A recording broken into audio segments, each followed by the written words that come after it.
पेट एक बार में साफ नहीं हो रहा है। हाँ। एक तो ये है। अब पेट अगर एक बार में पूरा साफ नहीं हो रहा है तो जो रेमेनेंट्स हैं, जो बचा हुआ एक्सक्रीटा है, वो आपके डिस्टल कोलॉन में, या फिर डिस्टल कोलॉन भी क्यों कहें, हो सकता है वो स्मॉल इंटेस्टाइन में पड़ा हो कुछ। जनरली लोग क्या करते हैं कि बहुत टाइम लग रहा है, जल्दी साफ नहीं हो रहा पेट, जैसे गए तो 10 मिनट 20 मिनट 30 मिनट तक बैठे हुए हैं, और उसके बाद भी जब निकल के आ रहे हैं तो ऐसा लग रहा है कि पूरा साफ नहीं हुआ अभी। अब अगर ऐसा हो रहा है, इसका मतलब क्या है, गट मोटिलिटी वीक है, इंटेस्टाइन की जो आंतों की चाल जो होती है वो कमजोर है। तो पूरे दिन में जो भी आपके द्वारा खाया पिया गया है उसकी प्रोसेसिंग प्रॉपर नहीं हुई है। होता क्या है कि जैसे आज आपने जो भी खाया है उसको खा करके आपने आमाशय में पहुंचाया है, रिक्वायरमेंट आती है तो आमाशय से खाना धीरे धीरे करके आमाशय से आंत में जाता है, फिर आमाशय आंत में से खिंच करके लिवर की तरफ चलता है, पोर्टल सिस्टम में लिवर पे आ जाता है। अब लिवर का काम है उसको प्रोसेस करके धीरे से खून के माध्यम से पूरे शरीर में पहुंचाना। तो पूरे शरीर में पहुंचाने के लिए कौन पहुंचाएगा, हार्ट ही तो खून का सर्कुलेशन कराता है। तो लिवर से हार्ट की तरफ चल लेता है वो पूरा, जो भी आपने खाया है उसके पोषक तत्व अगर पच गया है तो, पचा ही नहीं है तो लिवर पे ही नहीं आना। लिवर पे नहीं आना इसका मतलब कहां पड़ा रहेगा, इंटेस्टाइन में। और कभी कभी ऐसा होता है कि इंटेस्टाइन में भी नहीं जा रहा क्योंकि वो पाचक रसों के साथ ही नहीं मिला, तो आमाशय में भरा हुआ है, तो वो आपका स्टमक डिस्टेंशन कराता है। ठीक है, स्टमक मतलब पेट जिसको बोलते हो, आप खाना खाते हो तो स्टमक में जाता है। डिस्टेंशन मतलब पेट फुलाएगा। हाँ, ये भी मुझे बहुत बार ऐसा लगता है कि कभी कभी बीच में मेरा पेट काफी ठीक लगता है, वरना उसके अलावा बहुत मतलब ऑब्वियसली मतलब एक फैट कंटेंट तो होगा, पर ऐसा लगता है कि बहुत फूला हुआ पेट फूला हुआ है। तो वो जो पेट का फूलना है वो डेफिनेटली एक तो स्टमक डिस्टेंशन इस वजह से है कि इंडाइजेशन हो रहा है, डाइजेशन नहीं हो रहा। अब डाइजेशन का प्रोसेस वैसे तो मुंह से ही चालू हो जाता है, जो आप खाते हो आपने अच्छे से चबाया तो सलाइवरी अमाइलेज आता है, वहीं से डाइजेशन कराना चालू कर देता है, सलाइवा में आता है वो। फिर बेसिक पार्ट ऑफ डाइजेशन जो है ना वो स्टमक में आने के बाद चालू होता है। तो स्टमक में डाइजेस्टिव जूसेस निकलते हैं, HCl निकल के आता है, चर्निंग होती है, काइम में कन्वर्ट किया जाता है आपके बोलस को, जो आपने खाया है, जो आपने लार के साथ मिला करके स्टमक में भेजा है।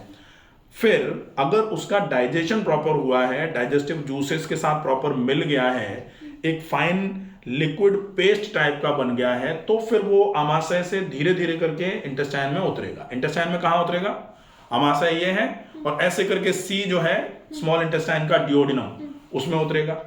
अब जैसे ही आमाशय से डियोडिनम में खाना उतरेगा, छोटी आंत के पहले वाले भाग में उतरेगा, तो इधर से पैनक्रियाटिक जूसेस आ जाएंगे, इधर से बाइल आ जाएगा। हाँ, पैनक्रियाटिक जूसेस जो है वो लाइपेज अमाइलेज ये निकल के आ रहे हैं, और यहां से फिर आएगा बाइल, जो आपके फैट के डाइजेशन के लिए, एमल्सिफिकेशन के लिए बहुत जरूरी होता है। फैट नहीं तो घुलेगा ही नहीं, डाइजेस्ट कौन करेगा उसको। अब अगर मान लो लिवर में कोई प्रॉब्लम आ रही है, लिवर पर लोड है, तो लिवर बेचारा बना ही नहीं पा रहा बाइल। पैनक्रियाज में थोड़ी बहुत कोई दिक्कत आ गई तो पैनक्रियाटिक अमाइलेज या लाइपेज नहीं निकल पा रहे हैं, तो फिर वो भी प्रॉब्लम होगी। तो वहां से आपके आंतों में आने के बाद खाने में जो चीजें मिलनी चाहिए वो नहीं मिलेंगी, तो फिर स्टमक के नीचे का पार्ट फूलना चालू होगा, नाभि के ऊपर का हिस्सा जो है ना वो फूलना चालू होगा। अब वहां अगर खाना डाइजेस्ट नहीं होगा, खाना एमल्सिफाई नहीं होगा, एमल्सिफिकेशन नहीं होगा, उस फाइन जो कायम बोला जाता है वो उसका, तो कायम कायल में कन्वर्ट होता है, बिल्कुल लिक्विड पेस्ट में कन्वर्ट होता है फिर, ताकि उसमें से जल्दी जल्दी एब्जॉर्प्शन होकर के चीजें लिवर की तरफ चल पाए। वो नहीं चल पा रही हैं, तो फिर पेट आंतों में खाना भरा रहेगा, और आंतों में भरे भरे आंतों में सूजन करा देगा। अब आंतों में सूजन करा दी, आंतों में सूजन आ जाएगी तो क्या होगा, नाभि के आसपास आपको भारीपन लगना चालू हो जाएगा। अब नाभि के आसपास भारीपन लगेगा, अब आंत का कौन सा वाला हिस्सा सूजा हुआ है उसके हिसाब से उधर की तरफ से अपोजिट प्रेशर पड़ेगा, तो नाभि उधर की तरफ दौड़ जाएगी। जैसे निचले नाभि के निचले वाले हिस्से में आते हैं अगर सूज गई हैं तो नाभि ऊपर शिफ्ट हो जाएगी, नाभि के इधर राइट साइड में ऊपर की तरफ प्रेशर आ गया है तो नाभि लेफ्ट साइड में नीचे की तरफ चली जाएगी। इधर पैंक्रियाज की तरफ से प्रेशर आया है तो नाभि इधर राइट साइड की तरफ नीचे चली जाएगी। नेवल होली ना। नेवल, हाँ, नाभि मतलब नेवल, जिसको धरण भी बोलते हैं। इसका डिस्प्लेसमेंट जो है उसका रीजन ये है, अब लोग खींच खींच के उसको लेके आ रहे हैं, कोई मतलब नहीं निकलेगा। आप खींचते रहो, कितना भी खींच लो, अगर ऐसा तो शायद कुछ नहीं है। हाँ, पेट में भारीपन है ना, हाँ। तो पेट का भारीपन जो है वो, जैसे स्टमक में डिस्टेंशन था, इंटेस्टाइन में आपके थोड़ा बहुत स्वेलिंग आई है, तो उसने नेवल डिस्प्लेसमेंट कराना चालू नहीं किया है, लेकिन जब ये ज्यादा होगी डेफिनेटली नेवल डिस्प्लेसमेंट होना चालू हो जाता है, नाभि खिसकना चालू हो जाती है लोगों की। ठीक है, तो अपने अभी नहीं आ रही है, चलो अच्छी बात है कि कम से कम अभी, और ये नहीं खिसक रही है, इसका मतलब डायरेक्टली यही है कि अभी आंतों में उतनी सूजन नहीं है, क्योंकि सूजन जब बढ़ेगी तो डेफिनेटली वो नाभि को डिस्प्लेस करेगी ही करेगी। तो एक ये रिमार्क हो गया कि आपके आंतों में अभी उतनी सूजन नहीं है। अब देखते हैं कि गट की मोटिलिटी जो है वो कैसी है।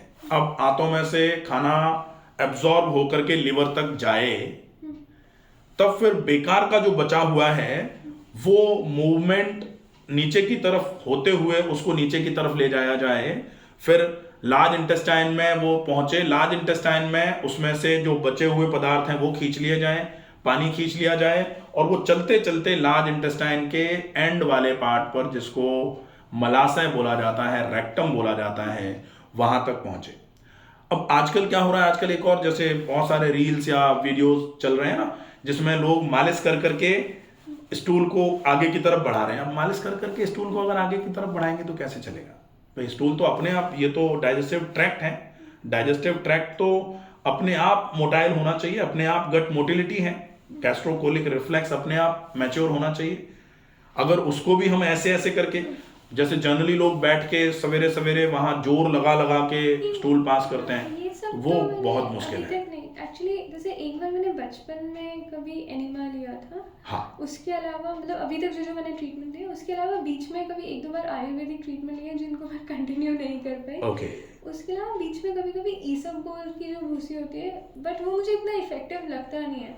हाँ। अभी लास्ट ईयर एक्चुअली मैं एक बार केरला गई थी, हाँ। तो वहाँ पे मैंने एक ट्रीटमेंट, मतलब वो उनसे बस, पर वो मैं लास्ट, मतलब वो बहुत शॉर्ट स्टे था, तो वो मेरे लिए काफ़ी इफेक्टिव रहा। पर हाँ, वो ट्रीटमेंट बस्ती किया होगा उन्होंने, कुछ ऑयल या नहीं, कोई उन्होंने काढ़ा, बस वो कुछ वो दिए थे, चूरन वगैरह दिए थे, तो मुझे ओरल रूट से लेने के लिए। हाँ, मतलब मुझे, मतलब सुबह पानी के साथ उसको मतलब बॉईल करके हाफ पिला के फिर उसको पीना होता था। हाँ, उसके अलावा एक पाउडर खाने के लिए था और एक कुछ सिरप टाइप था। ओके, वो मेरे लिए काफी इफेक्टिव वो ठीक था। हाँ, अब अपन क्या करेंगे, जा नहीं पाई। अब अपन ये करेंगे कि आपकी इंटेस्टाइन को एडिशनल सपोर्ट के बिना इंटेस्टाइन की पावर को बढ़ा लेना है, ताकि आपको, आज अभी एज कितनी है? 28।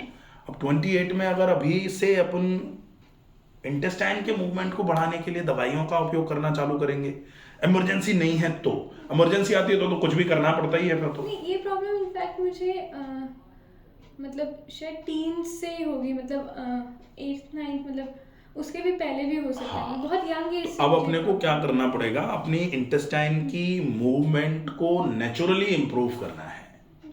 तो नेचुरली इंप्रूव करने के लिए क्या करना पड़ेगा, अपनी डाइट, अपनी एक्सरसाइजेस के शेड्यूल्स को, साथ में अपनी लाइफस्टाइल में थोड़े से करेक्शंस लाने पड़ेंगे, ताकि ये गट मोटिलिटी जो लिथार्जिक हो रही है, जिसको कहते हैं सुस्ती, आंतों में सुस्ती बढ़ रही है, आंतों में भरा हुआ जो भी है उसको आगे की तरफ बढ़ा ही नहीं रही हैं, उसको ठीक कर लिया जाए। इस वजह से मुझे अराउंड 11 o'clock बहुत थकान भी हो, मतलब वो, मतलब ऐसे नींद से आने लगती है एक बार वो इसलिए रहेगा, और मैंने बहुत बार नोट किया है कि वो अराउंड 11 o'clock मुझे एक बार हल्की बहुत, वो इसलिए रहेगा क्योंकि हमने जो भी खाया है वो प्रॉपर तरीके से डाइजेस्ट ही नहीं हो रहा। 11 o'clock मॉर्निंग में। हाँ, तो सवेरे सवेरे हम ब्रेकफास्ट तो करते ही है ना, हाँ।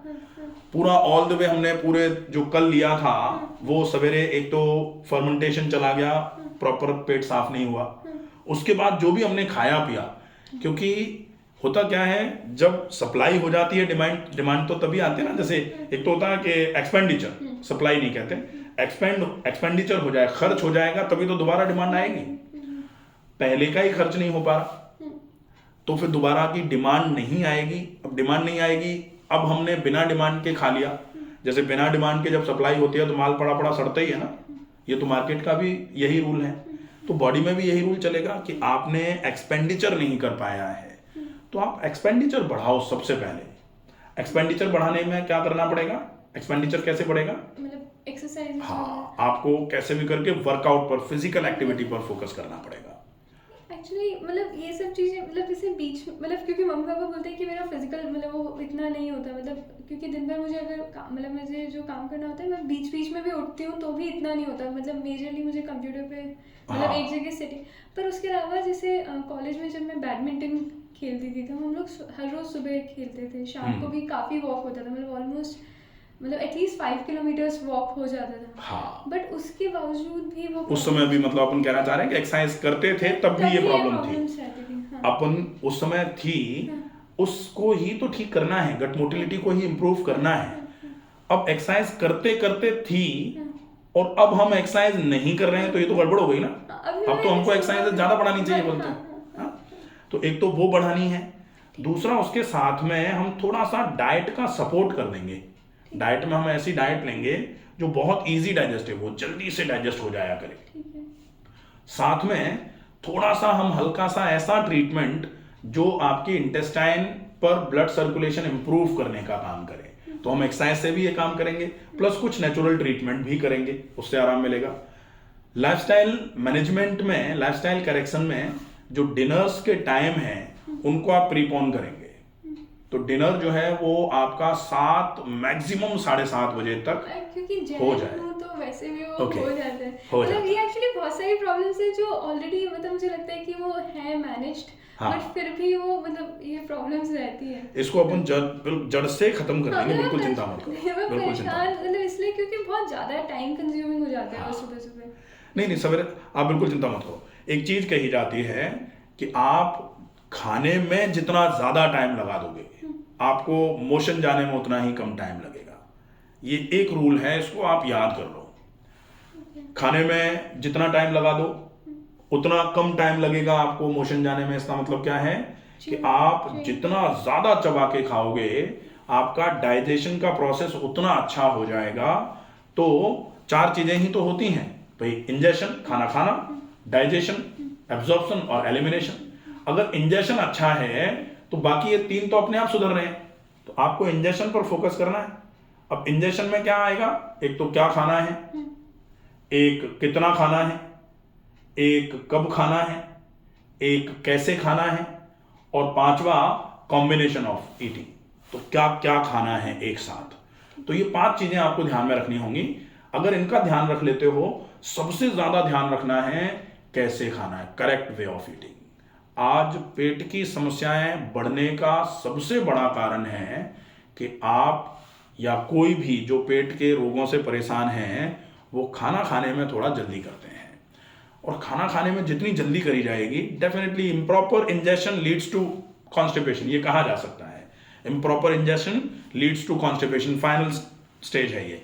इम्प्रॉपर इंजेशन होगा तो डाइजेशन नहीं होगा, डाइजेशन नहीं होगा तो एब्जॉर्प्शन नहीं होगा, एब्जॉर्प्शन नहीं होगा तो अनएब्जॉर्ब्ड पड़ा रहेगा, और अनएब्जॉर्ब्ड अगर पड़ा रहेगा, हमने जो खाया है उसमें से पोषक तत्व तो खिंच के हमारे शरीर में लगे ही नहीं है, तब तक एलिमिनेट नहीं होंगे।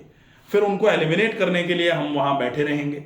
अब ब्रेन तो चाह रहा है कि एलिमिनेट नहीं हो, लेकिन हम चाह रहे हैं निकल जाए, तो फिर हम जोर लगाएंगे। अब अगर हम एक्सटर्नल फोर्स क्रिएट करेंगे तो इंटेस्टाइन धीरे धीरे करके उस फोर्स के अगेंस्ट काम करना चालू करेंगे, क्योंकि ब्रेन नहीं चाह रहा, तो फिर इंटेस्टाइन धीरे धीरे करके कमजोर हो जाएंगे। अब इस स्थिति को मैनेज करने के लिए आपको सबसे पहले नंबर पर क्या संभालना है, करेक्ट वे ऑफ ईटिंग। आप चबा के खाना चालू कर दो। और चबा के खाना कैसे, खाने को पिए। खाने को पिए मतलब एक ग्रास को इतना चबाओ कि वो बिल्कुल पीने लायक हो जाए, ठीक है। दूसरे नंबर पर आप इंटेस्टाइन की मूवमेंट बढ़ाने के लिए कुछ ऐसी एक्सरसाइजेज हैं जो डायरेक्ट गट मोटिलिटी को बढ़ाती हैं। तो एक तो जितना मुंह चलता है, हम सब जानते हैं कि मुंह से ही कनेक्टेड है पेरिस्टाल्सिस, तो जितना मुंह चलाओगे उतना ही ज्यादा पेरिस्टाल्सिस इंप्रूव होगी। अब मुंह चलाने में आप क्या कर सकते हो, पेरिस्टाल्सिस मतलब गट मोटिलिटी, आप आमाशय से आंत की तरफ का मूवमेंट, इसको बोला जाता है पेरिस्टाल्सिस। तो पेरिस्टाल्सिस इंप्रूव होगी। अब मुंह कब चला सकते हो आप, बोलने में मुंह चला रहे हो, तो बोलने में मुंह चला रहे हो, वो तो ऐसे ही चल रहा है। लेकिन जब आप खाने को चबाते हो, मतलब च्यूइंग प्रॉपर होनी चाहिए। हम बोलते ऐसे थोड़ी हैं, हम बोलते तो मुंह से बोल रहे हैं, जीभ हिल रही है सिर्फ, तो वो चबाना। अब उसी प्रोसेस को हम एक जगह और कर सकते हैं, वो है ऑयल पुलिंग। ऑयल पुलिंग जैसे मैं अभी बता रहा था ना, ऑयल पुलिंग। ऑयल पुलिंग से क्या होगा, मुंह में 1 चम्मच ऑयल भरा,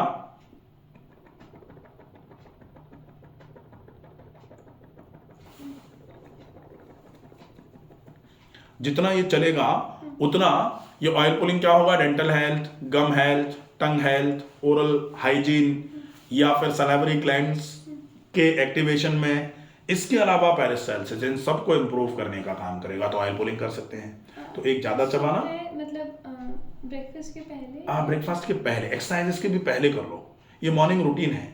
मॉर्निंग रूटीन में आप सवेरे जल्दी जागोगे, जागते ही पानी पियोगे, मोशन जाओगे, हाथ मुंह धोगे, मंजन करोगे, फिर ऑयल पुलिंग करोगे। ऑयल पुलिंग करने के बाद में ब्रश फिर करने के बाद, ब्रश करने के बाद, ब्रश करने के बाद ही करो, वो ज़्यादा अच्छा है। अच्छा। ठीक है, क्योंकि हम ओरल हाइजीन मेंटेन करने के लिए ऑयल पुलिंग कर रहे हैं।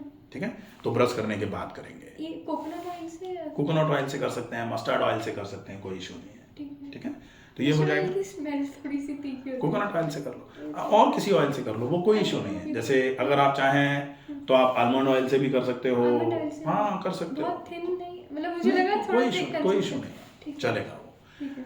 कोशिश करो, अगर संभव हो जाए तो आइदर मस्टर्ड या फिर कोकोनट ऑयल, ये दो बेस्ट हैं, अच्छे रहेंगे। ठीक है, ये हो गया। इसके बाद एक्सरसाइजेस पे जरूर फोकस करो। एक्सरसाइजेस रेगुलर होनी चाहिए, प्रॉपर तरीके से।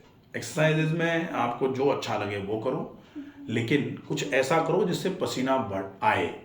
मैं अभी रेगुलरली योगा कर रही हूँ, बट उससे अब योगा में पसीना नहीं आ रहा, हाँ। तो कोशिश ये करो कि जैसे आप 4-5 आसन देखो, ज्यादा नहीं करने। मेरे नाम से चैनल जो है उस पर योगा फॉर इंडाइजेशन का एक वीडियो है, आप उसमें विशेष कुछ आसन, 7-8 आसन होंगे उसमें, उन आसनों को कैसे करना है वो पूरा समझो और अकॉर्डिंगली उन आसनों का अभ्यास करना शुरू करो।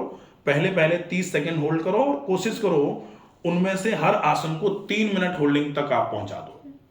आप देखोगे कि पेट कम होना चालू हो जाएगा, पेट के नीचे जो ये लोअर एब्डोमिनल टायर टाइप का बन जाता है, फ्लैंक्स निकल जाते हैं इधर की तरफ, ये कम होना चालू हो जाएंगे और गट हेल्थ भी बहुत अच्छे तरीके से इंप्रूव होना चालू हो जाएगी। मतलब इनफैक्ट मेरा जैसे पेट का भी जो है वो साइड में से इतना फैट नहीं है जितना ये वो- फ्रंट हाँ, पार्ट निकला हुआ है, हाँ। वो कम होना चालू हो जाएगा, डेफिनेटली बढ़िया रहेगा।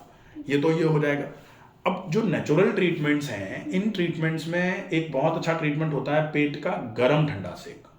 ठीक है। तो गरम ठंडा सेक मतलब गर्म पानी की थैली से ठंडे पानी के गीले कपड़े से 2 मिनट गरम, 1 मिनट ठंडा, 5 बार रिपीट करके ये ट्रीटमेंट करना है। और इसके बाद लपेट बांध देना है गीला, पहले गीला और ऊपर से ऊनी। आप इतना कर लोगे, डेफिनेटली आपको बहुत अच्छा आराम होना चालू हो जाएगा। ठीक है। ठीक है। मतलब ये वाला तो